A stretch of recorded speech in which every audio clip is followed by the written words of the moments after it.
तुम्हाला सुद्धा तुमच्या वेट मशीनवरती जर डे बाय डे वजन कमी झालेलं बघायचं असेल आणि तुम्हाला जर जबरदस्त रिझल्ट पाहायचा असेल तर हा व्हिडिओ तुमच्यासाठी आहे।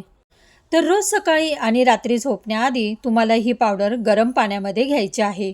न कसला डाएट न कसली एक्सरसाइज न करता ही पावडर घरच्या घरी बनवा। घरामध्ये जे इंग्रेडियंट्स अवेलेबल आहे त्यापासून ही पावडर केली जाते। करायला सुद्धा खूप सोपी आहे। मी स्वतः ही पावडर रोज घेते, त्याच्यामुळे म्हटलं चला तुमच्यापर्यंत सुद्धा हा व्हिडिओ शेअर करावा, जेणेकरून तुम्हाला सुद्धा खूप फायदा होईल आणि अशापासून तुम्ही असे होऊ शकता। तर चला जास्त उशीर न करता आपण व्हिडिओला सुरुवात करूया। हाय हॅलो नमस्कार, कशा आहात तुम्ही सर्वजण? मस्त आहात ना? आय होप तुम्ही मस्तच असाल। तर ह्यामध्ये आपल्याला जे जे इंग्रेडियंट्स लागणार आहे त्याचे महत्त्वसुद्धा मी तुमच्याबरोबर शेअर करणार आहे। तर आता इथे आपल्याला लागणार आहे धणे। तर इथे मी 4 चमचे धणे घेत आहे। धण्यामुळे पचनक्रिया सुधारते, पोटावरची चरबी कमी होते आणि शरीरातील विषारी घटक बाहेर काढण्यास खूप जास्त प्रमाणात मदत करतात। त्याचबरोबर कोलेस्ट्रॉल कमी करण्यास मदत होते, जळजळ कमी होते आणि कॅलरीजसुद्धा बर्न होतात। आपण जे जे इंग्रेडियंट्स घेतले आहेत ते जबरदस्त आहे, चरबी कमी करत असते, फॅट बर्न होत असते। त्यानंतर दुसरा इंग्रेडियंट्स आपल्याला लागणार आहे ते म्हणजे जिरे। जिरेसुद्धा 4 चमचे इथे घेतलेले आहेत। तर जिरे रक्तातील साखरेची पातळी सुधारते, पोटातील चरबी कमी करण्यास मदत करते। जिरे खूप जबरदस्त आहे, डायजेशन वेगवान होते, पचनसुद्धा सुधारते। त्यामध्ये तुमची डिलिव्हरी जर झाली असेल तर जिरेचे पाणी पिले तर डिलिव्हरीमध्ये सुद्धा सुटलेले पोट कमी होते। तर त्यानंतर आपल्याला लागणार आहे ओवा। तर ओवा इथे मी 2 चमचे घेतलेला आहे। तर ओव्यामुळे चयापचनक्रिया वाढवण्यास मदत होते, पचनक्रिया सुधारते। ओव्याचं सेवन केल्यामुळे आपल्याला भूकसुद्धा कमी लागते, शरीरातली चरबीसुद्धा कमी होते। त्यामुळे जिरे आणि ओव्याचं पाणी दिवसभरामध्ये जरी पीत राहिला तरी तुम्हाला न डाएट करायची गरज आहे, न एक्सरसाइज करायची गरज आहे। तर तिसरा इंग्रेडियंट्स आपल्याला लागणार आहे ते म्हणजे जवस। तर जवस इथे 2 चमचे मी घेत आहे। जवस घेतल्यामुळे पोट साफ होते, वजन कमी होते, कोलेस्ट्रॉल कमी करण्यास मदत करते आणि भूकसुद्धा कमी लागते। यामध्ये प्रोटीन, विटॅमिन, मॅग्नेशियम भरपूर प्रमाणात आहे। डायबिटीज कंट्रोल करण्यास मदत होते आणि महिलांसाठी हार्मोन बॅलन्स करायला खूप खूप मदत होते। आणि ह्याचप्रमाणे तुम्ही जर जेवणात रोजच्या जवसाची चटणी जरी घेतली ना तरीसुद्धा अप्रतिम आहे। तर चौथा इंग्रेडियंट्स आपल्याला लागणार आहे ते म्हणजे बडीशेप। बडीशेप इथे मी 4 चमचे घेतले आहे। तर ह्यामध्ये भरपूर प्रमाणात अँटीऑक्सिडंट असतात, त्यामुळे पचनक्रिया वाढवण्यास खूप मदत होते। त्याच्यापासून आपले मेटाबॉलिझमसुद्धा बूस्ट होते आणि शरीरातील जे फॅट बर्निंगचे काम असते त्याची प्रोसेस फास्ट करण्यामागे बडीशेपचा खूप मोठा हात आहे। त्यानंतर आपल्याला लागणार आहे दालचिनी। तर इथे मी 2-3 अशी दालचिनी घेतलेले आहे। दालचिनीमुळे जळजळ कमी होते, पचनक्रिया सुधारते, रक्तातील साखर नियंत्रित राहण्यासाठी दालचिनी खूप उपयुक्त आहे।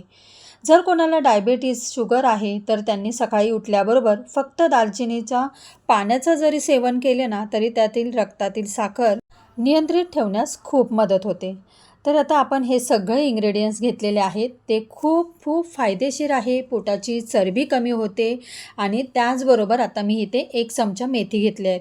मेथी दाणे हे तुम्हाला जर लागत असेल तर तुम्ही अजून कमी करू शकता, अर्धा चमचा जरी घेतला तरी चालेल, कारण मेथी दाणे कडू असतात। त्याच्यामुळे इथे मी मेथीदाणे 1 चमचा घेतलेले आहेत। तर मेथीदाणेमुळे ब्लड शुगर कमी करते, पचनक्रिया सुधारते, गॅस ॲसिडिटीचा त्रास कमी होतो, कोलेस्ट्रॉलसाठी खूप खूप फायदेशीर आहे। त्यामुळे मेथीदाणे तुम्ही नक्की घ्या। डिलिव्हरी झाल्यावर सुद्धा बाळंतीण बाईला दूध येण्यासाठी तर मेथीदाण्यांची खीर केली जात होती। तर त्याच्यामध्ये इतकी ताकद आहे ना, खरंच खूप छान आहे। आणि त्याच्यानंतर डिलिव्हरी झाल्यावर हे जर तुम्ही 2-3 महिन्याने ही पावडर जर घेतली ना तर पोटावरची चरबी कमी होते, वजन वाढलेले आहे ते कमी होते। त्याच्यामुळे ना खरंच ही पावडर तुम्ही नक्की घ्या। तर इथे मी जे इंग्रेडियंट्स घेतले आहेत ते सगळे मिक्स करून घेतले आणि आता आपल्याला कढई किंवा पॅन जेही तुम्ही घेतले असेल कडकडीत गरम करून घ्यायचे आहे। नंतर गॅस मंद करून ते इंग्रेडियंट्स आपण घेतलेले आहेत ते सगळे इंग्रेडियंट्स आपल्याला टाकायचे आहे आणि मंद आचेवर 10 ते 12 मिनटं छान असं भाजून घ्यायचं आहे। जेव्हा तडतड असा आवाज यायला लागतो तेव्हा समजायचं की छान असं हे भाजत आहे। जर तुम्ही हे मोठ्या आचेवर भाजलं तर त्यामधला कच्चेपणा निघून जाणार नाही, मात्र याउलट पूर्ण ते जळून जाईल. त्यामुळे हे मंद आचेवर छान भाजायचं आहे, कारण प्रत्येक इन्ग्रेडियंट्स आपण टाकलेलं आहे ते सगळ्या गोष्टी छान अशा व्यवस्थित भाजल्या गेल्या पाहिजे. आता हे प्रत्येक गोष्ट तुम्ही व्यवस्थित वेगवेगळं सुद्धा सेपरेट भाजू शकता, म्हणजे ते खरपूस भाजलं जाईल. जेवढं यामधले पदार्थ आपण वापरले आहेत ते छान पद्धतीने व्यवस्थित भाजून घेतलं पाहिजे आणि त्याचा कच्चेपणा नाहीसा झाला पाहिजे. तेव्हा ते त्याचं पाणी आपल्याला जेव्हा पिताल ना तेव्हा तुम्हाला ते खूप आवडेल. त्यामुळे तुमची फॅट बर्नची प्रोसेस जबरदस्त होते. त्यामध्ये जे पदार्थ वापरले आहेत त्यामध्ये तुम्हाला कॅलरी बर्न करण्यास मदत होणार आहे. आणि तुमच्याकडून व्यायाम जर होत नसेल तर फक्त चालणं जरी केलं आणि घरातल्या घरात ॲक्टिव्हिटी तुम्ही जर केल्या, फिजिकल किंवा ॲक्टिव्हिटी जर केल्या, तर तुम्हाला फॅट बर्न हे 100% होणार आहे. त्यामुळे महिन्याभरात तुम्हाला ह्याचा रिझल्ट खूप छान देणार आहे. तर मी जेव्हा घरी होते ना डिलेवरीनंतर, तर खूप जास्त वजन माझं वाढलं होतं आणि त्याच्यानंतर मी हे जे घ्यायला लागले ना त्याच्यानंतर माझं वजन खूप कमी झालेलं आहे. पोटाची चरबीसुद्धा कमी झालेली आहे. तर खूप फरक तुम्ही बघू शकता. जेव्हा तुम्ही हे घेताल ना तर तुम्हाला 100% असा रिझल्ट खरंच नक्की येणार आहे आणि तुम्हीसुद्धा हे बघा. आता आपलं हे छान 10-12 मिनटं भाजून झालेलं आहे. मंद आचेवरच भाजायचं आहे आणि आता त्याचा सुगंध इतका छान घरभर पसरलेला आहे ना, तर खरंच. आणि आता हे त्यामुळं ना आता माहिती पडतं आपल्याला की हे छान भाजलं गेलेलं आहे आणि तडतड असा आवाजसुद्धा येतो. आता हे आपल्याला थंड होऊन द्यायचं आहे आणि थंड झाल्यानंतर मिक्सरमध्ये बारीक करून घ्यायचं आहे. तर आता एका प्लेटमध्ये हे काढून घेते आणि थंड करून देते. जर तुम्ही प्रेग्नेंट असेल तर ह्या गोष्टी अवॉइड करा आणि डिलेवरी झाल्यानंतर जेवढं आपण हेल्दी राहू, जेवढं हेल्दी खाऊ, तेवढंच आपले बेबीसुद्धा हेल्दी राहते. त्यामुळे ही नक्की काळजी घ्यायची आहे की डिलेवरी झाल्यानंतर ही पावडर तुम्ही बिनधास्तपणे घेऊ शकता. ह्यामध्ये आपण मेथीदाणे घेतले आहेत ना, त्याचा आहे ना डिलेवरी झाल्यानंतर दूध जास्त प्रमाणात येण्यासाठी खूप मदत होते. तर आता हे थंड झालेलं आहे. आता हे सगळे इन्ग्रेडियंट्स मिक्सरमध्ये मी टाकून बारीक छान करून घेते. ही पावडर खूप दिवसासाठी बनवून ठेवू नका. महिनाभर ही पावडर ठेवली तरीसुद्धा टिकते, पण जेव्हा संपेल तेव्हा लगेच बनवा. जास्त दिवस झाले तर त्या पदार्थाची चव, स्मेलसुद्धा निघून जातो. त्यामुळे ही काळजी घ्यायची आहे. तर आता ही पावडर मी चाळून घेते आणि एअरटाईट बर्नीमध्ये भरून ठेवायची आहे. लगेच झाकण लावू नका, नाहीतर मॉइश्चरायझर पकडते, पाणी सुटतं आणि ती पावडर खराब होण्याची शक्यता असते. जर हा व्हिडिओ तुम्ही उन्हाळ्यात किंवा पावसाळ्यात बघत असाल तर ही पावडर तुम्ही फ्रीजमध्ये ठेवली तरी काही हरकत नाही. आणि आता हिवाळा चालू आहे तर ही पावडर रूम टेम्परेचरवर ठेवली तरीसुद्धा चालते. या पावडरचं सेवन तुम्हाला 2 टाईम करायचं आहे. सकाळी उठल्याबरोबर ही पावडर पाण्यात घ्यायची आहे. त्यानंतर 30 मिनटं काहीच खायचं नाही आणि रात्री झोपताना 2-3 तासाचं अंतर ठेवायचं आहे. झोपण्या अगोदर 10 मिनटं आधी पावडर पाण्यामध्ये घ्यायची आहे. ही पावडर तुम्हाला कशी आणि कधी घ्यायची आहे हे मी पुढे सांगेनच. तर जेव्हा ही पावडर तुम्ही चालू करेल ना या पावडरचं पाणी घ्यायला, तर त्याच्या स्टार्टिंगलाच तुम्ही सुरुवातीला वजन करा आणि नंतर महिनाभर घ्या. 21 दिवसानंतर तुम्ही पुन्हा वजन करा आणि तुमचं वजन चेक केल्यानंतर तुम्ही मला कमेंटमध्ये सांगा की ही पावडर तुम्हाला कशी वाटली आणि हे डाएटमध्ये तुमच्या इन्क्लूड करा. त्याचबरोबर तुम्हाला दिवसातून 3-4 लिटर पाण्याचं सेवन करायचंच आहे. तुमचं त्यामुळे बॉडी हायड्रेट राहणं ही तेवढीच गरजेची आहे. तुमच्या शरीरातील जे काही टॉक्सिक्स असतात ते बाहेर पडण्यासाठी गरज आहे. त्यामुळे ती खूप महत्त्वाची ही पावडर आहे आणि तुमच्या डाएटमध्ये तुम्ही नक्की इन्क्लूड करा. आणि तुम्हाला डाएट जर होत नसेल, व्यायाम होत नसेल, तरीसुद्धा हे तुम्ही पाण्यामध्ये जर पावडर घेतली तर हे आपोआप सगळं काही व्यवस्थित होईल.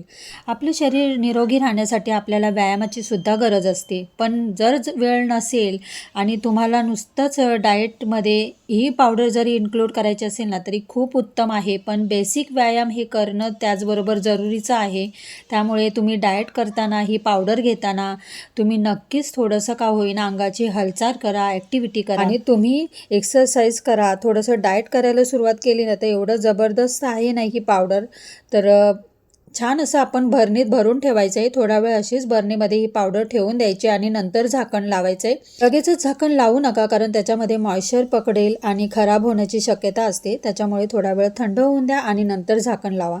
तर आता बघूया आपण हे पावडर कशी घ्यायची. सकाळी उठल्याबरोबर आणि रात्री झोपण्याआधी 1 चमचा तुम्हाला ही पावडर घ्यायची आहे। तर आता इथे मी कोमट पाणी घेत आहे। 1 ग्लासभर तुम्ही कोमट पाणी घ्या आणि त्याच्यामध्ये 1 चमचा ही पावडर टाकायची आहे। तर तुम्ही जर अर्धा ग्लास घेतला तर अर्धा चमचा पावडर घ्यायची आहे। तर पाणी कोमटच घ्या, थंड पाण्यामध्ये घेऊ नका। कोमट पाण्यामध्ये पावडर टाकल्यानंतर 2-3 मिनटं हे असंच ठेवायचं आहे, म्हणजे ती पावडर अशीच पाण्यामध्ये चांगली मुरली जाते।